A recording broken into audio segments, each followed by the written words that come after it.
Meeple Nation Podcast, episode 595, October 2025, Turn 2. Welcome, citizens, to Meeple Nation. Grab your favorite beverage, pull up a chair, warm up those dice, and join us at the game table as we discuss board games and the board gaming world. Each week, the hosts of Meeple Nation share their love for board games and the amazing memories that come from playing games with some very outstanding people. Let us now join our hosts in their natural habitat, the game table. Hello, Governor. Welcome, Governor. All right, I love this. I'm excited to see where this is going, if it's going anywhere. We are the hosts of Meeple Nation. I'm Douglas Stewart. And I am Nathan Howard. We are short on Andy tonight, but he may be joining us. He may be. Possibly. We will see. He's a little elusive. He is. Somebody should put a bell on that his danged shoes. Elusive Andy, that Pimpernel. Remember that old movie, The Scarlet Pimpernel? Yeah. That was one of my wife's and I's favorite theater productions that we went to see. There was a little playhouse that was by our old house, and they did an exceptional job of the Scarlet Pimpernel. Oh, that's awesome. I love the Scarlet Pimpernel. I love, and that old movie, the old Ian McKellen version. We watch that all the time as a family. It's fantastic. Oh, so Andy's like the Scarlet Pimpernel. He's just danged elusive. He is, yeah. Well, we are the hosts of Meeple Nation, and when our powers combine, we do become the world's most Okayest podcast. And along with the world's most Okayest podcast comes the world's most Okayest website. Okayest for sure. We put the Okayest in the world's most Okayest website. It is true. Head on over to meeplenation.com where you can find links to all of our past episodes. You can check out the SaltPOD, which is a SaltCON podcast, a sidecast as we like to call it. You can learn more about us. You can also click on that Patreon link to become a patron of the show. We appreciate that so much, and that it allows us to do so many things that we wouldn't otherwise be able to. So thank you for our patrons. Go join the nation by clicking on that link and showing us some love. We are so very grateful to our patrons, and we appreciate that love for sure. All right. Well, that's the universal sound, right? I'm sticking to it. I love it. It is. It's actually not time yet at all. It's actually time to thank our sponsors, GameToppersLLC.com. They make wonderful product that we love and use every week, every game night, every opportunity we have. They are well-loved product in our houses. And we think you would like them too. That's why we continue to team up with Berkey and his Game Toppers. Go check them out. They have some amazing products. Like I just said, put one in your home and elevate your game night every game night. GameToppersLLC.com. Okay. So that was more of like a now it's time. Now it's time. There we go. There we go. Yes. For those who can't see, which is everyone. Which is everyone tonight. That's Nathan flipping his wrist up and looking at his watch.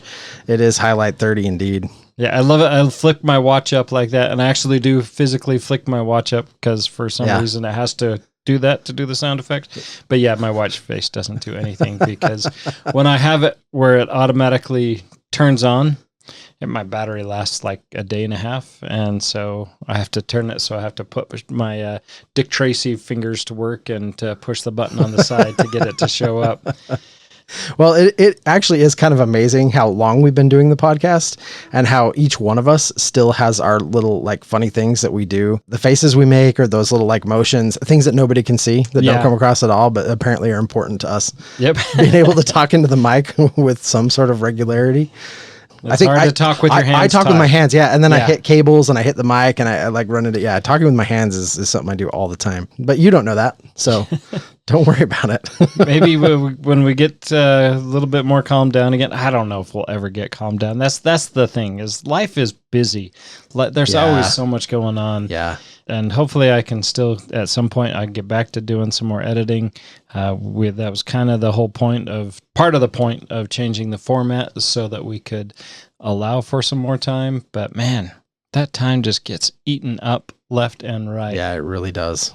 It really, really does. Flag football season. We got kids in plays. We got all kinds of stuff going on. So it does get pretty crazy. It's a busy, busy world. Hey, look. Oh, I think we've had an Andy sighting. Our Pimpernel showed up. He's not so elusive anymore. And not so stealthy either. Yeah. He's just clanging and clattering all over the place. He's having a struggle using an outlet too. Do you know how power strip works, bro? Do you even power strip, bro? Oh, here we go. Here we go. Hey. All right. Well, we have an Andy in the house, which means now we can really begin. It means it's a party house on Highlight 30. Nathan, what have you been playing? You've got a long list here. I'm kind of excited to see what you decided to talk about. Well, yeah, I have a long list because I have to keep track of everything I have to talk about eventually. I'm definitely not going to get to this long list. But I want to talk about a fun little game that my wife and I have been playing called Slide. You put out a grid of 16 cards. They're all face down, and they're going to have a number between, I believe it's 1 through 9. And then each player is going to flip over a tile and put it in the middle, and then it's going to kind of rotate who's going to get first choice of those tiles. So all the tiles that are flipped up get put up in the middle section there, and then you have a void or a hole in your grid. In player order, players are going to take one of those face-up tiles and slide it into your grid. If you took it from the edge, you can't just fill that edge. You would have to slide it from a different edge so that it's actually shifting cards. So you can't just fill the void that you made by taking that card out, but you have to shift that void and fill in those cards. And the goal is, which is really it's a very simple game, but it is very clever, is you want to get like numbers adjacent to each other. Because once all those tiles are flipped face up, you're going to remove or eliminate any card that is adjacent to a like number. So all my 4s that are touching each other are going to be discarded, and then all my 5s, and then it will leave me with a series of cards that are face up. And whatever those cards that are face up, I'm going to sum up those cards, and that's going to be my total. Whoever has the lowest total is the winner. Very simple game, but has a lot of challenge because it is not easy to just say, okay, well, I'm going to slide this card in here.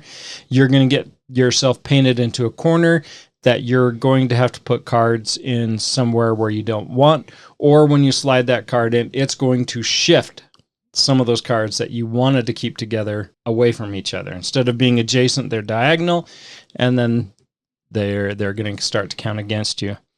This is a great game. Very much love it. It does have a BGA implementation, which is also really nice, but just a very quick, simple, I think it goes up to 4 players. If I'm correct, I'm going to have to double check I'm that. reading here on BGG. It says 2 to 6 players. 2 to 6 players. 15-minute playtime. Yeah, and it nails that 15-minute playtime for sure. So just kind of a simple little filler game. Yeah, cool. For sure. Very simple, very filler, but Slide is a lot of thriller as well. Not just a filler. Okay. It is. Okay.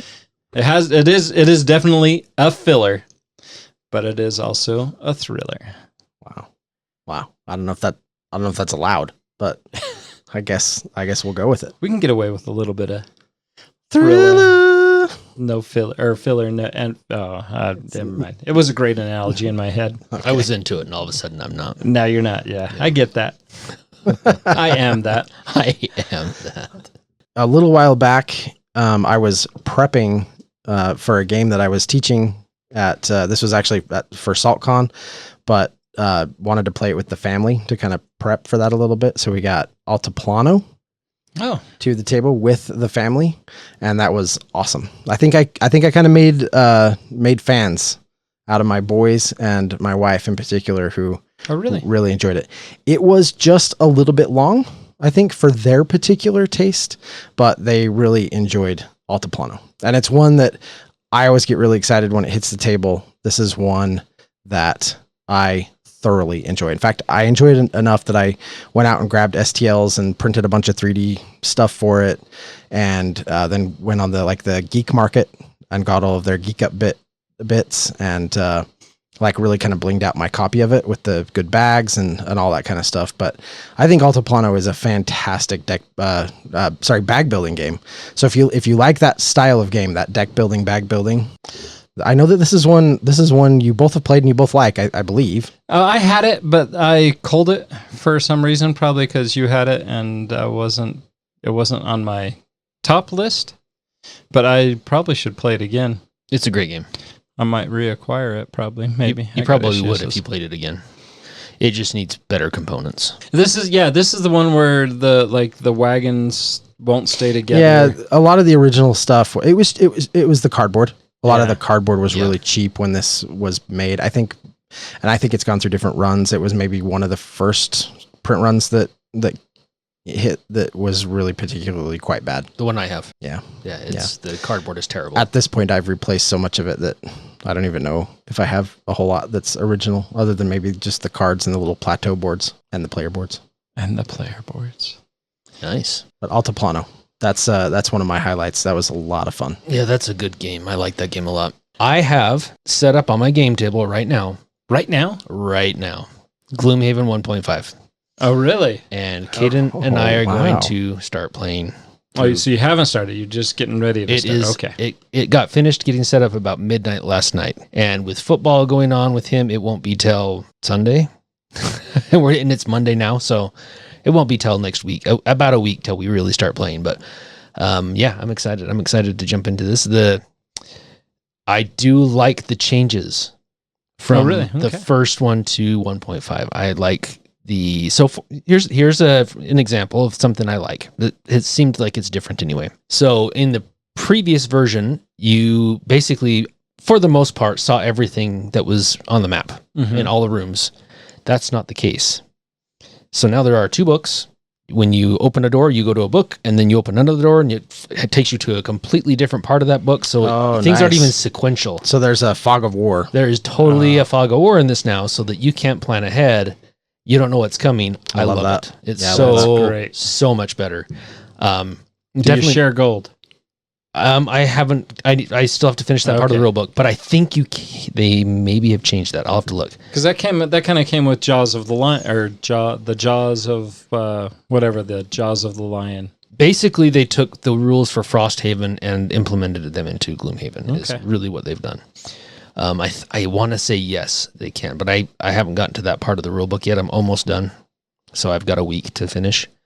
But I'm really excited to get this back to the table. It's been a couple years since we've played Gloomhaven. Yeah, I might almost be willing to give it a try again. I don't know if I would want to go through another 100 and some games, but if I jump back into the Havens, I want to do Frosthaven. Not that I would be out on this 1.5 thing, but I got really burned out.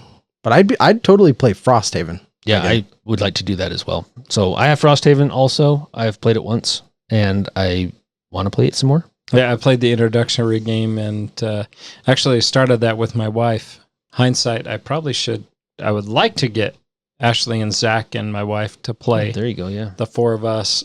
But it's taken us forever to get through Ticket to Ride Legacy.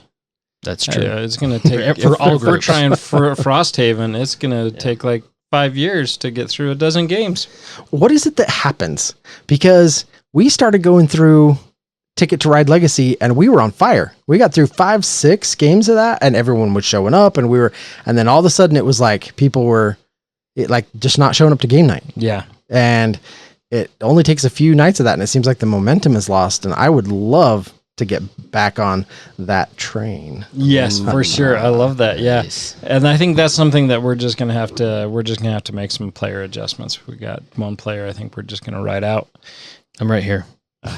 Sorry, Doug, let me talk to you. We got one player that we're going to ride out. We're going to remove the Scarlet Pimpernel. And is that a new thing now? That's the code word for when we're talking about Andy and he's not right here. Or even when he is here, we're talking about the Scarlet. Plug your ears, Andy. La la la la la. That's the Scarlet Pimpernel's code word for Andy's a dirty dog.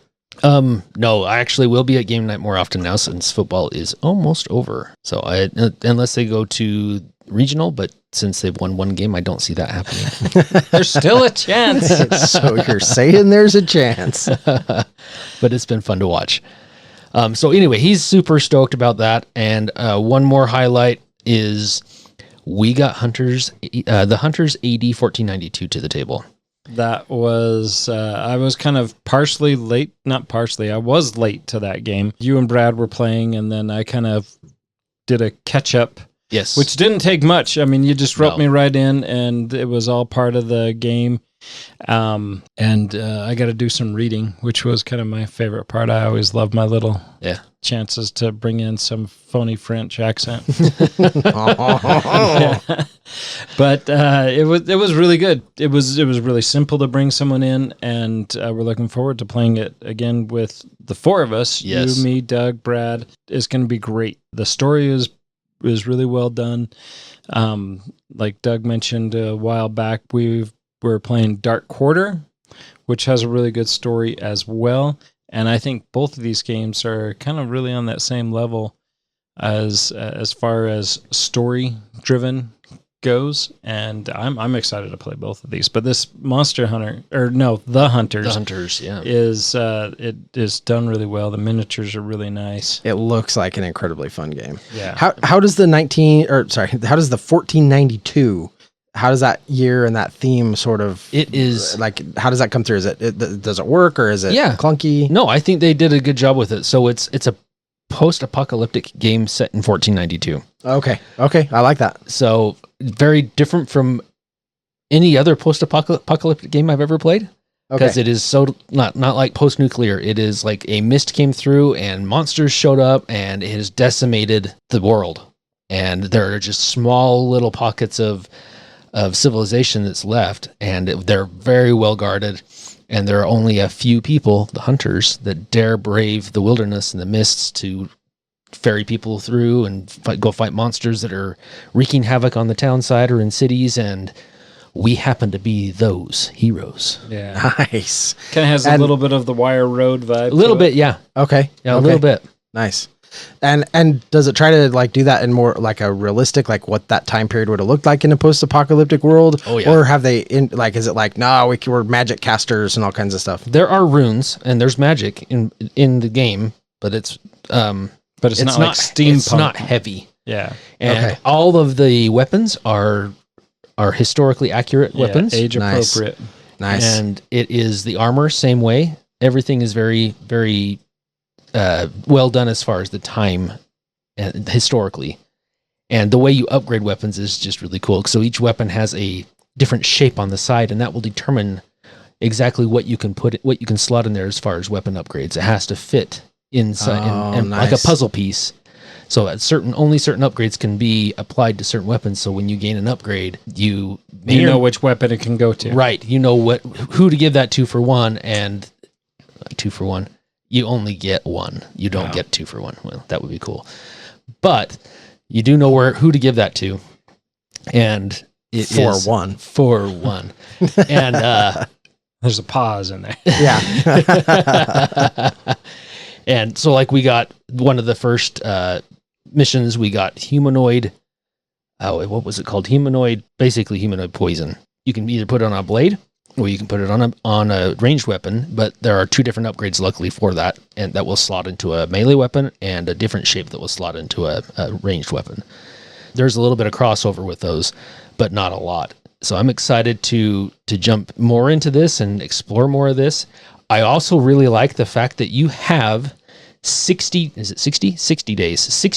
to finish the game. And we are on day 10. Okay, cool. So in that, just the 3 hours that we played, we are on day 10. So catching you up won't be hard because we'll be able to fill in the story because not a ton has happened yet. And then leveling you up to where we are, also super easy. So I'm excited to get this to the table again. I'm excited that, yes, it's a campaign game, but there is very much a light at the end of the tunnel. Nice. So it's not going to overstay its welcome, I don't think. Nice. So I'm excited to play this again. Very cool. Yeah, no, I really liked this. I thought it was well done, and I liked the map or the city map that it builds, the grid. So it as you explore, and then you put markers on the map of where you need to go, and then all those actions eat up your time. So yep, yeah, very well done. I think it learns a lot from elements like Chronicles of Crime. There's some of that implementation in there with the time Yep. eat for up sure. and kind of just the exploring of the area. There's a lot of little nuances that I'm sure inspired this, and some of those show up, and you can say, okay, yeah, I see that. But it's done very well. It is. Yeah. Yeah. Yep, I'm way excited to play more of the Hunters. So in that same Fantastic. kind of macabre feel, actually, it's not even anywhere near that same time frame, but we got the chance to play Dark Heist. As for some reason I'm pointing to it here at the table, anybody can see. Going back to our previous conversation, right here. Yep, Everyone right can see here. this, right? Yes. It's right here. I'm touching it, and everybody should see and feel Dark Heists. So Dark Heist is a deck building game. It's a deck building game of daring heists with crooked monsters and monstrous crooks. Dark Heist carves out a unique, compelling niche in the deck building world.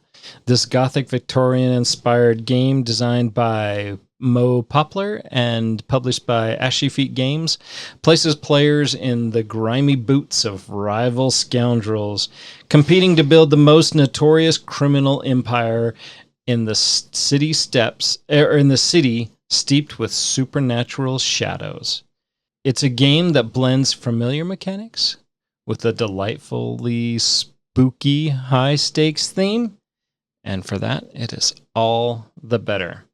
So this is a game where you're kind of not necessarily mob boss, but you're criminal bops. Yep. You're criminal bosses, and you are trying to pull off these heists. And so you want to hire a crew, and the game ends when one player has completed three heists. But just because you complete the 3 heists first doesn't necessarily mean that you are going to be the winner. You earn prowess and points throughout the cards that you buy and the objectives that you're able to complete. And so whoever has the most prowess at the end of the game after one player has completed 3 heists is the winner. And so it's standard deck builder game, except for you have instead of money and fight, you have crime and Thievery. sway. Thuggery? Oh, sway. Sway, yeah. Okay. So you have crime and sway. So sway is going to allow you to recruit other people, and crime is going to allow you to do simple crimes such as larceny, or if you have enough, your big heists. or you can pick your big heists. And you'll pick a heist. You'll pick the top 2 cards of the heist deck, choose one to attempt, and then the other one goes to the bottom of the deck, and then you're going to attempt that heist. And then if you are successful, you're going to try for another round. So you're going to draw 5 new cards, and whatever your 5 new cards are will give you either the sway or the crime that you need. And if you fail, well, that's a bummer. So you don't lose that heist, but you've wasted that turn. And so that allows for other players to try to complete their heists. Then on your next turn, you're either going to try to get more people, or you're going to try to complete that heist again. And works out really good. The 3 of us got to play this. I like the artwork. I thought the artwork was really good on it. Then there's some of the designer and the artist. They've used actual like actual images, yeah, right, and then stylized them. So it has kind of that art style. But it's done well enough. It's kind of a black and white kind of thing that they've done, and it's I think artistically works especially for the theme. Yeah. Of what they're trying to do for the game. Yeah, I really actually like this game. I think we need to give it some more playtime for sure, but in our plays, I have very much enjoyed it. Yeah. If you enjoy deck builders, I think that you owe it to yourself to go check this one out. I think it's worth it. It does enough different there that I think it's definitely worth looking into. I actually really enjoyed the synergies of the different cards, and I enjoyed how you could build those synergies deliberately with the stuff that you choose. So it wasn't, it's not like random. It's, you can be deliberate in how you want to build your deck. And sort of that decision on like, okay, how powerful is my deck? Do I feel like it's powerful enough that I can kind of pause and start taking on some of these heists? That is an interesting decision to have to make. Yeah. If I had a complaint, if I had sort of a criticism, I think that this game does have take that elements for sure. It does for sure. You can absolutely hit the opponents at the table by stealing some of their gold and making them trash cards that they may want to keep. And there's a couple different ways in which you can affect your enemies. In the very early stages of the game, maybe it feels a little bit take thatty, like a little bit like, okay, all right, you took my gold, I needed that, that sort of thing. But ultimately, I thought the take that was mostly just, I felt like it was almost a little silly because all of us outpowered it. Yeah. Like it was like, oh, okay, yeah, you're taking a coin, no problem. As soon as I throw my hand down, I'm going to generate like 10 of them. So whatever. Right. Like, yeah.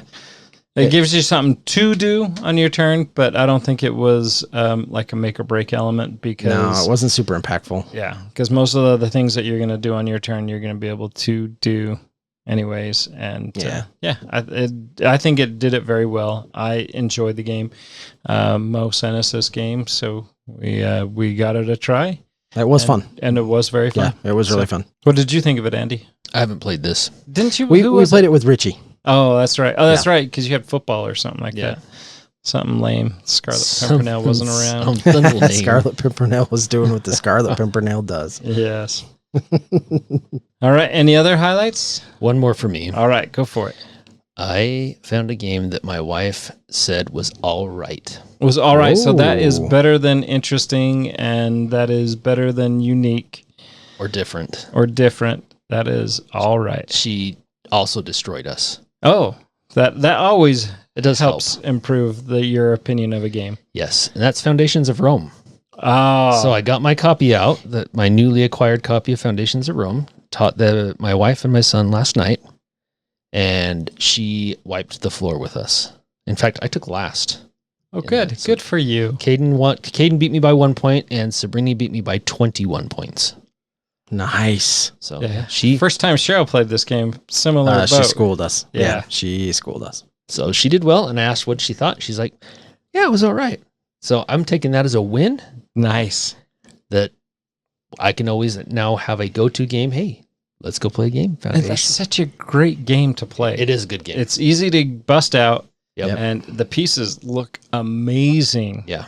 And so well done. So, I mean, if you ever come across a copy of Foundations of Rome that's available, Worth it. yeah, it's totally worth it. I mean, It's an Foundations intimidating of box, Metropolis. Don't be intimidated. Yeah. It's not an intimidating game. No, Just- it is not. Just the And, box.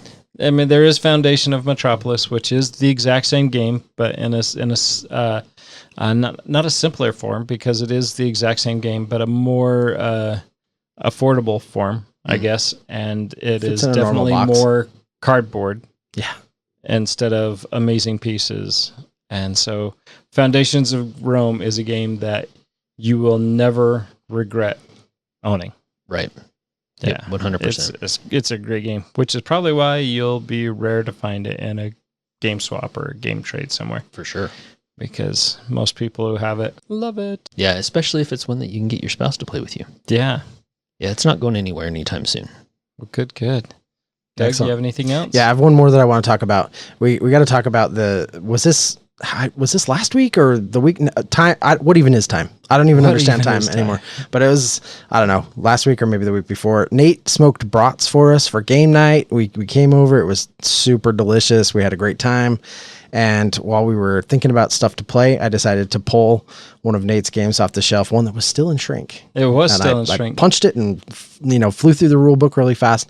This was Tribes of the Wind, and so I did I muddled through a teach after a quick read through the rule book. But Nathan, you and Andy Rockwood and I all got to play this game, and I was actually really impressed with it. I liked this game quite a bit.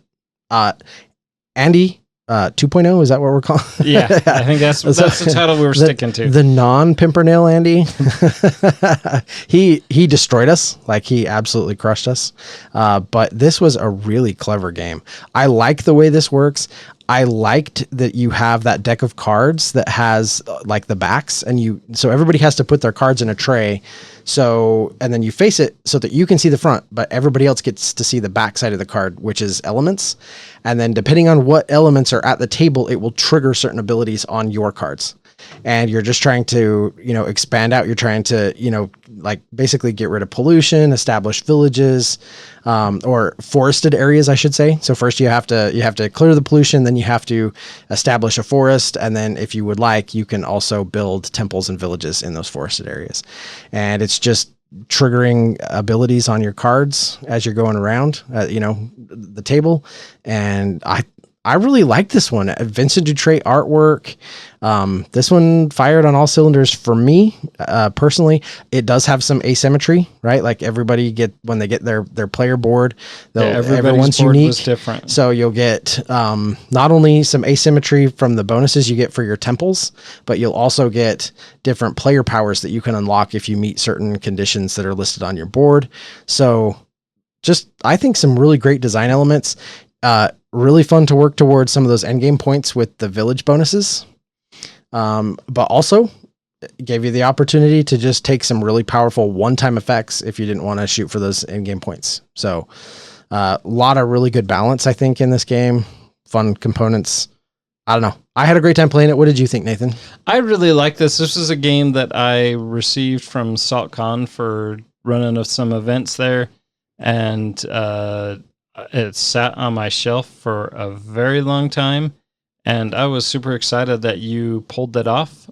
And I really like this, and I think this is one that my wife is going to enjoy. In fact, I was going to try to teach it to her this last weekend, but both my daughters were there, so we played something else. What else did we play? We played something else. Okay. And Something lucky that numbers. was not this. Yeah, I can't remember what we played. But anyways, it was fun. There was only an app. I could look it up. But yeah, no, I think this is a game that Cheryl will very much like. And it is, the teach wasn't very bad at all. And but the strategy and the plotting, I don't know if that's the right word, but the planning of how you're going to try to achieve your goals provided enough strategy to it that made the game shine, I think. So I'm just glad Andy 2.0 represented. Yeah, he did. He definitely did. He's going to get himself uninvited here, though. Well, excellent. So that takes us from Highlight 30, and now we're going to move on to some stuff that we're excited about. Who wants to go first? Pick me. All right, Doug, how about you? All right, so I wanted to talk about... That was so rude. What you got, Andy? All right, so I actually have a session of this planned out already. And this is, I know this is probably going to hit retail soon. The Kickstarter's already fulfilled, and that is S.T.A.L.K.E.R, which is, the name is kind of dumb because to look it up on BGG, it's S.T.A.L. and so on. Yeah. So it's a pain to look this up. But the game looks amazing, and I'm really excited to play this. So our friend Brian, he backed this. I was going to, short story here. I was going to back this game. Logan said, no, I'll back it. You guys back everything. I'll back this one. I'm like, okay.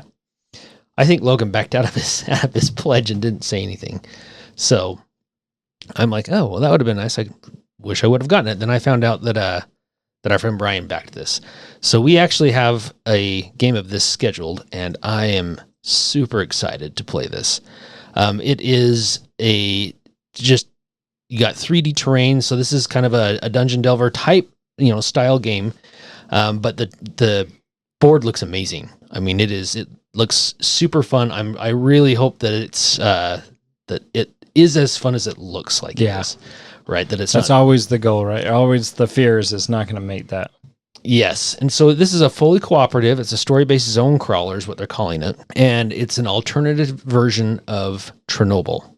So set in Chernobyl, and it's, what could have happened in Chernobyl. So it's full of anomalies, relics, mutants, emissions, dark secrets, and intrigue. So we can go in either sneaking or guns a-blazing, and, we'll have consequences depending on how we approach each mission. This also is one where you can kind of do like one-off scenarios, or you can play it in a campaign. But yeah, this is one that is on the schedule to play.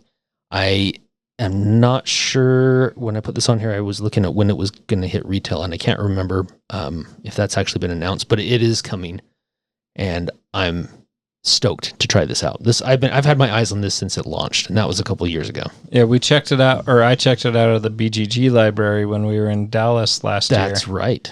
And I looked at it, and it looked really cool. And then we checked it back in. But yeah, no, it's As is the case in far too often. yeah. So what is S.T.A.L.K.E.R an acronym for?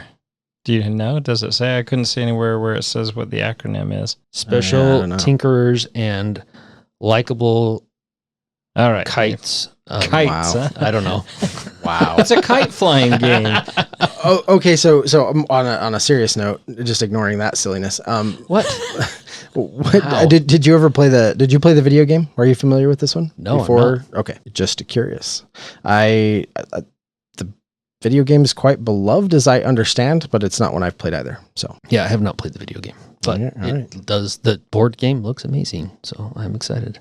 Yeah, it Awesome, does awesome. look pretty cool. cool. Someday I'll be in the cool kid club and get invited to some of the good games. Someday I'll be there too, Nate.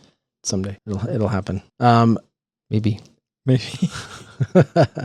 So something that I'm looking forward to, and I guess maybe I'll just talk to Andy here for a minute since Oh, Nathan doesn't care about anything I'm about to say. it must be Wingspan or a Wyrmspan. a little while back, and just because of the miracle of recording and timing and everything like that, when this episode drops, the announcement will be a little bit old. But yeah, Stonemaier, they did like a big update on their like the Spaniverse, I guess is what maybe we're calling it. I'm not sure, but Wingspan, an unnamed expansion, is in the works, and that should Another be one? Sweet. that should be out early next year. Finspan, an unnamed expansion for that, is also in the works. We should see that beginning of next year, according to the update. So 2 things kind of coming down the pipe to look forward to. And then Wyrmspan is also getting an expansion. This one's a little closer to release. This is the Dragon Academy. Huh. And Wyrmspan looks I'm actually fun. interested in. I maybe it's just the Have you dragon. played it yet? I've played them all. Okay. I've played All right. I've played Finspan, and Finspan wasn't bad. Yeah, and at all. I thought you liked Finspan. Yeah, I didn't mind Finspan, and I actually really enjoyed Wyrmspan. I'm just dreading that it'll get too much, because it's the same way. I love Clank, right? The original Clank, and that's kind of in the same, getting to be in the same boat. But you don't need to buy all the expansions if you don't want them. I know, and that's if I came across like Wingspan in a swap that was at a reasonable price, I would totally pick it up again, because my wife really likes it. But yeah, I would totally avoid all the expansions. Just stick with the root game. But yeah, and that's I totally get it. It's a great game. You guys like it, and We do. Yep. In fact, Brad and I got to play it the other night, and it was really, really fun. Like, really fun. You know, eventually they're going Sure. to run out of birds species. I don't know. Yeah, I'm not sure. You would In think. fact, not only do we have this expansion, but part of this, the email that he sent out giving this update, there are some fan designed bird packs that are also coming out. Oh, no kidding. So Wow. some apparently focused on birds of Canada. So interesting. yeah, no, birding is a whole thing. There's It's a big thing. reason people get into it, and yeah, you would have to the game would have to have thousands upon thousands of birds in order to fully exhaust it. So I don't see it ending anytime soon. Now here's the real question: is how long can they keep? The more expansions they release for this, the more difficult it has to become, because of the way they design with the percentages and all that kind of stuff, right? Yep. Like, in order to keep all of the cards consistent from the very get-go, then every time they release an expansion, it has to have a certain percentage of cards that include different criteria. Right. For sure. I know that definitely gets challenging. So it's, how much longer do they want to take on that challenge, I think is one of the questions, because It's not often you have to hire a mathematician when you're designing a board game. right. Well, it has spreadsheets. Yeah. That's true, Nathan. Yeah, well, I think their design spreadsheet on this one's probably getting a little big. I think I it's agree. Rather yeah. large at this point, but I'm excited for all of these. Yeah, I am too. If I'm being totally honest, I'm more excited for Finspan and Wyrmspan. I think just mostly because of the newness, but Yeah, more Wingspan, please. I love Wingspan. I think it's a great game. I do too. I haven't played Finspan yet. Oh, you haven't? Oh, really? That surprises Oh, me. yeah, we should definitely play. You would like it. I really do think you would like it. It's definitely the lighter of these 3 games. It is definitely the lightest. Yeah. But it is still, I think, a blast to play. Yeah. I'd say Wyrmspan's the funnest. I'm not listening to you. That's what you would say, but yeah. So you're saying it's not? Boy, there are things. Yeah, it probably is. Like, I don't want to get too caught up in this, like, just because it's newer than Wingspan. Right. But I genuinely do like the way you run the caves. Yeah, in I think Wyrmspan. And I still think that the way you run sort of like the birds, right? Right. In The habitats. Wingspan, yeah, the habitats. I still think that's very clever. But there is something about the way that Wyrmspan is laid out and the way that it works that is genuinely quite enjoyable. Yeah, I don't know if it's just the thematics of digging into the or not digging, but diving into the cave, expanding into the dragon caves that appeals to me more. But I really like that as opposed to, and it's not a drastic change, right? It's just more of maybe a thematic change of just activating the habitat from left to right. You're activating your dragon cave. It like still goes from left to right, doesn't it? I think it does. It goes from left to right in Wyrmspan, but when you activate in Wingspan, it's opposite. Yeah. Oh, okay, that's what it was. Yeah, I knew there was a difference there. Yeah, and I actually like the theme better in Wyrmspan. I like the engine building and the gameplay better in Wingspan. Okay, substantially. It is fun. You can really build a fun engine in Wingspan. Not that you can't do that in Wyrmspan, but I think it's a little more difficult. It's tighter economy. And I really like how Wyrmspan integrates the tokens that you can use. I forget, there's probably a specific name for them, but the tokens that the coins? Extra actions, right? So where Wingspan, everybody's going to have the exact same number of actions every round of the game. With Wyrmspan, careful planning can give you a little bit of an edge that way. But not in a broken way. You usually have to make some sacrifices to get that, but if you leverage it right, there's some real opportunities there. So I like all of these. I'm excited. I'm excited that the Spaniverse is expanding and that more is coming. Okay. Excellent. Why am I looking at you all? I mean, I should be, it's because Andy is next to me. It's harder to like look over and keep my voice accurate in the mic. I should just be looking at Andy the whole time. That's right. He's the only one who cares. Equally excited. Yeah. Excellent. Yeah, no, it's going to sound completely ironic that I'm going to complain that Wingspan has too much. But it will be nice to have a little bit more depth in Wyrmspan, but I don't want 6 expansions, 5 expansions for Wyrmspan. I do. Yeah, I definitely do. Who are you? I don't know. It's like I don't even know you anymore. I know. I want fewer expansions. Says the guy who has everything for Memoir 44 and has played like 2 boxes worth. Oh, I don't even know if it's 2 boxes worth. 1 box worth. I haven't fully explored the 1 box. Probably played Battle of Hoth more than I have Memoir 44. Oh, that's sad. Not true. I mean, I've played a ton of Memoir 44 online on BGA. But that's just base game. That's just you includes. Does it? Yeah, it includes a lot of not all of the expansion, but it includes, good. Yeah, it includes a lot a scenarios. I think I played a couple games of that, but I think it was pretty basic. Yeah, so good. But yeah, no, that's great. I'm excited for you guys to have more Wingspan. Me too. Thanks, Nathan, for being supportive. Nice. Yeah. Thanks, Nate. Just let me know when you're playing it so I can do my hair that night or something. Should have told him tonight. Wow. Look at that. Wow. All right. This is a thing that seems to be we're seeing more and more games in this theme, which I think is awesome.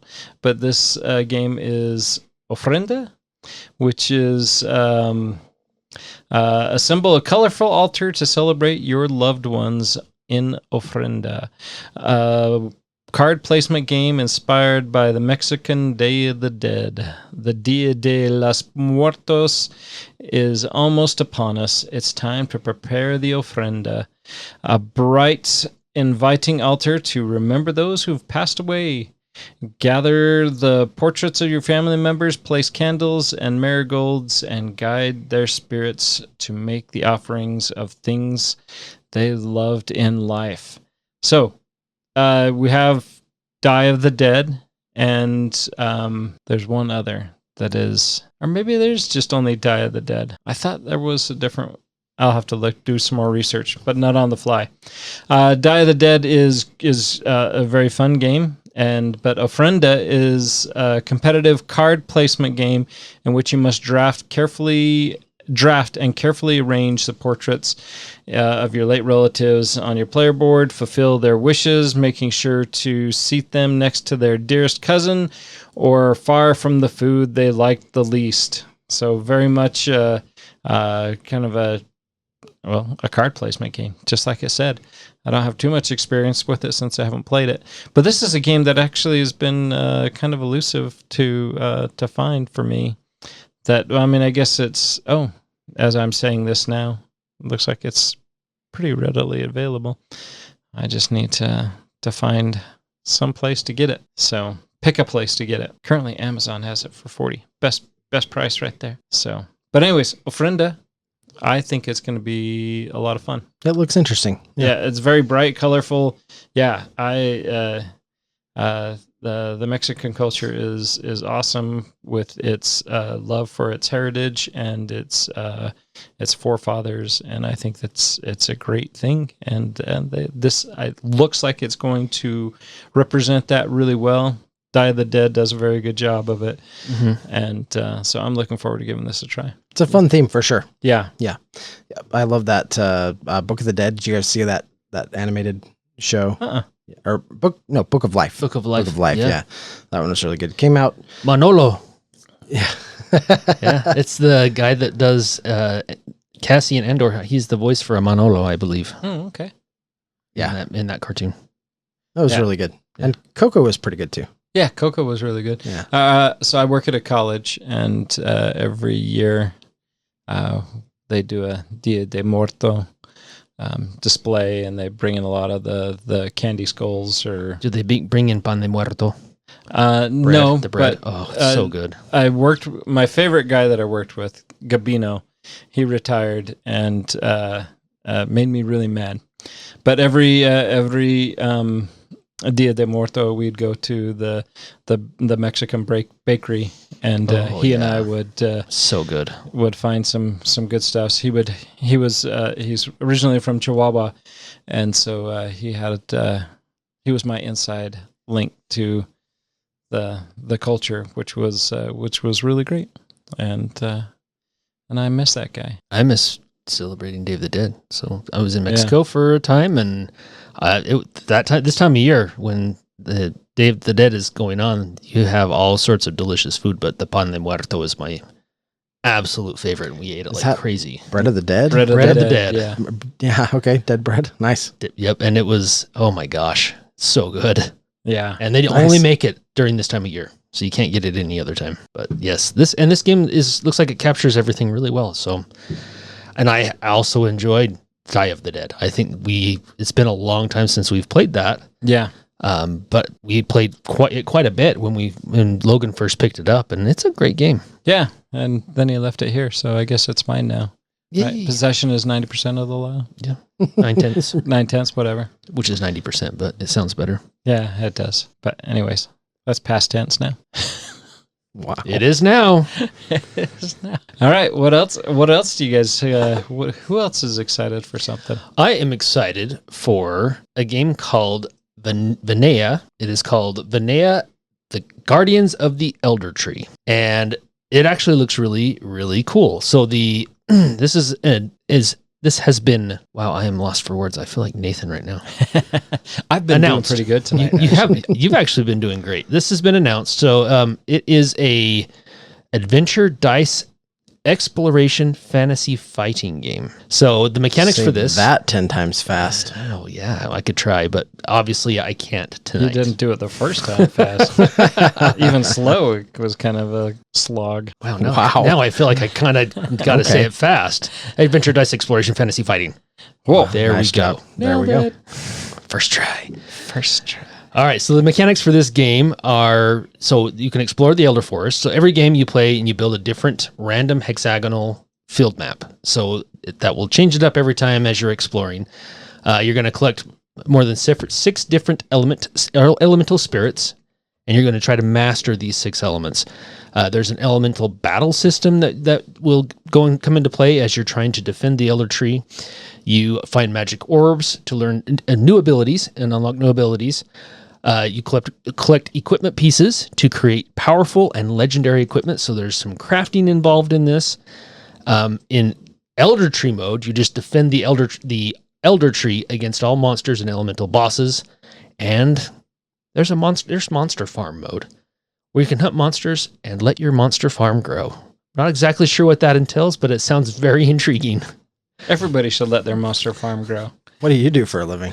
I farm monsters. I would love to put that on a resume. And then last but not least, you can defend your castle. So each guardian must collect points to keep an eye on his own castle. This can be an all versus all or a team versus team scenario.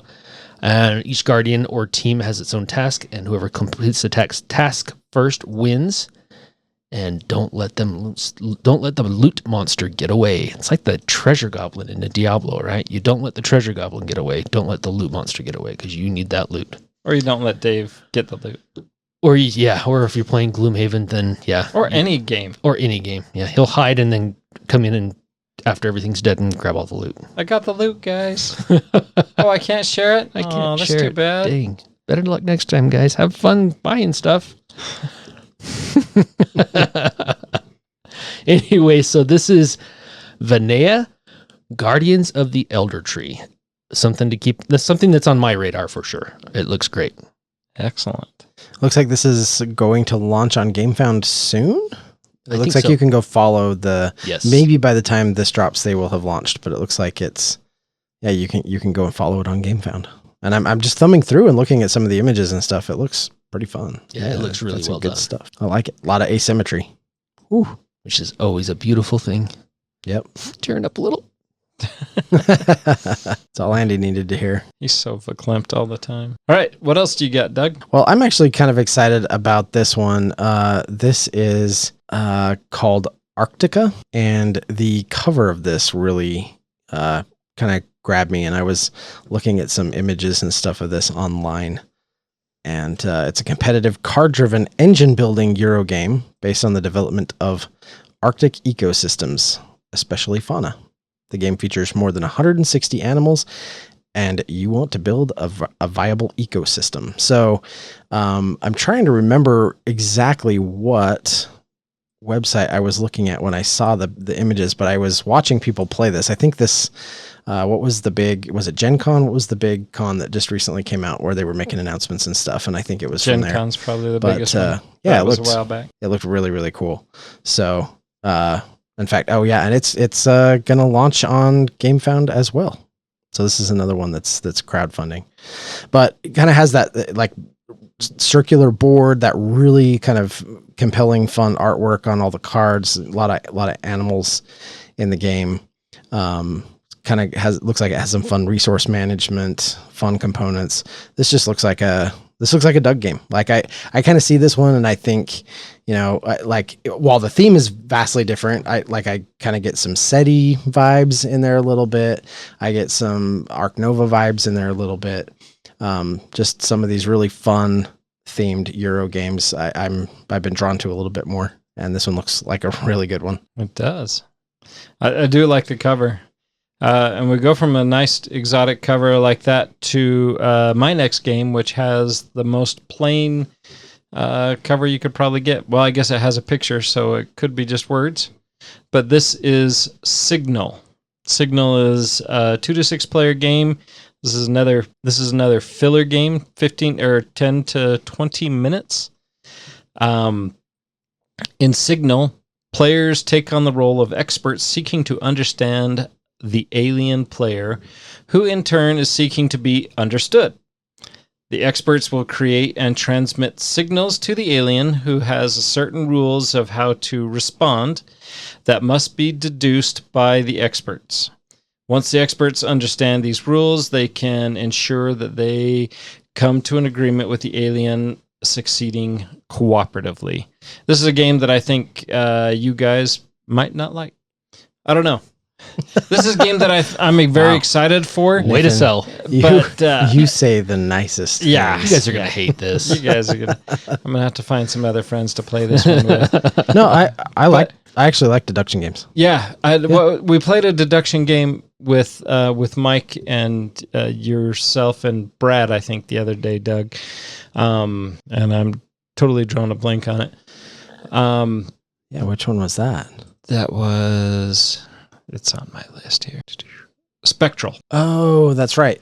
Okay. And playing the Spectral brought me some vibes back of The Alchemist. Oh, it did. Where I'm like, you guys were deducing stuff, and I'm like, I am 10 turns behind.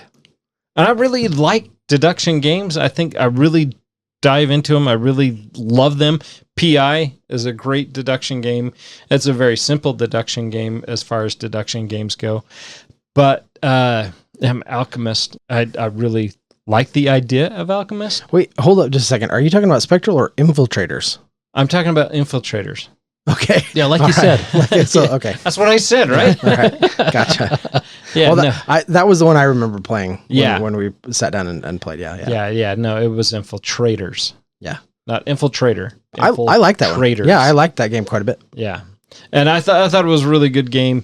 But yeah, no, I like deduction games, but apparently I stink at deduction games. Because yeah, I mean, you had something eliminated and you were like, it's got to be this or this. And you said it was because it was information that you had in your hand that limits it down to 2 options. And I'm like, I'm not seeing it. I'm not seeing it. And then Brad cut in because Brad's like, okay, so it's this, boom. And we a cooperative game. The only reason I won is because I was on your guys' team. Way to carry Nathan, Doug. Yeah. Well, I did it's a not cooperative provide game, any so, information and helpful tools that I was aware of. It comes with like a cardboard pistol that you put out in the middle of the board, and it's kind of on this like little elevated thing, so it's easily grabbed. And so one of the things you can do on your turn, if you feel like you've deduced who the infiltrator is, because you're trying to eliminate them, so you can reach over and grab that cardboard pistol and shoot them. Shoot the card. You only have a certain number of bullets. And if you expend all your bullets and haven't caught all the infiltrators, you lose. But it's quite satisfying. I would lose, by the way, if I was in charge. So don't give the pistol to Nathan. Yeah. No, that's well, actually you accurate. take it if you think you have the clue. If I take it, then yeah, you get nervous. Like keep it out of the reach of Nathan. Yeah, because chances are he's wrong. Like, what are you reaching for, Nathan? Why? Why? Prove it first. Let's talk this through. Let me tell you how you're wrong. But no, I can't even remember the first game I was talking about now. You're talking about Signal.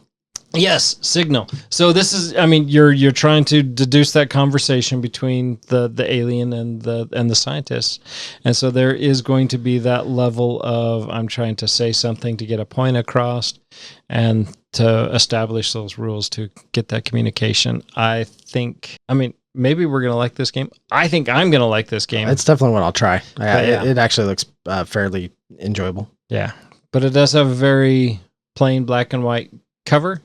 Mm-hmm. But very plain black and white components. Yeah. Yep. And so this is one I'm looking forward to trying, and I think it's going to be simple but good fun. Yeah. I'll look forward to playing it with you when you get it. Yeah. All right. Any more highlights? We're at the hour. We're at the hour. I think that'll do it for me. Yeah, I think so. All right. Awesome. Well, we've dived into some new stuff that's coming out and hit quite a bit on our highlights. Let us know if there's something coming out that we have not talked about or that you would like us to talk about. Until next time. We'll see you trying to pick out a cover that is either vibrant or just fun. We'll see. See how they both are at the game table. That was a weird one. Yeah, it was. Some of them, they all sound pretty good in my head, and then it starts coming out of your mouth, and you're like, where are you going with that? I'm always amazed. I'm always amazed at the outros, Nathan.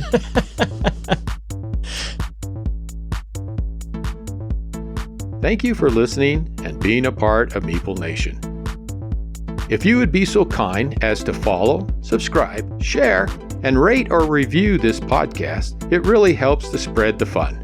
You can be more involved in supporting the podcast by joining the nation at patreon.com/Meeple Nation, or you can find a link at the top of our webpage, meeplenation.com. And while you're there, look at all our extra content. There are links to all our past episodes, a wide variety of blogs, pictures from our Instagram feed, and bios for all the hosts and our awesome bloggers. Follow us on Twitter, Instagram, and Facebook, all under Meeple Nation. If you would like to chat with the hosts or other members of the nation, you can join our Facebook group, Meeple Nation Off-Air. We hope to see you again at a game night, a con, or maybe a suspense-driven evening of werewolf. Thank you for listening and supporting Meeple Nation, and stay tuned for next week's episode. Thank you so much for listening. We very much want to thank our patrons who help keep the podcast running. I personally want to thank my co-hosts for all the help they provide with both content here on the podcast, in addition to what we have available on our website.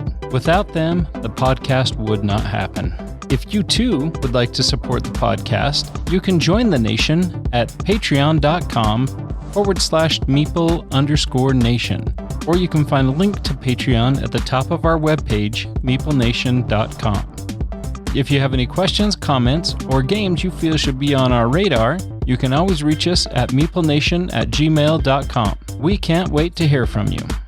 I am grateful to Doug and Andy who helped me edit episodes, and I want to thank James and Kim Clark who do the editing on our blogs and on our webpage, which can be found at meeplenation.com. We want to thank Brain Detergent for our music. If you want to find more from him, you can follow his links that can be found on our webpage, or simply search for Brain Detergent on YouTube to find more of his tracks. Thank you again for listening and being part of the Meeple Nation community.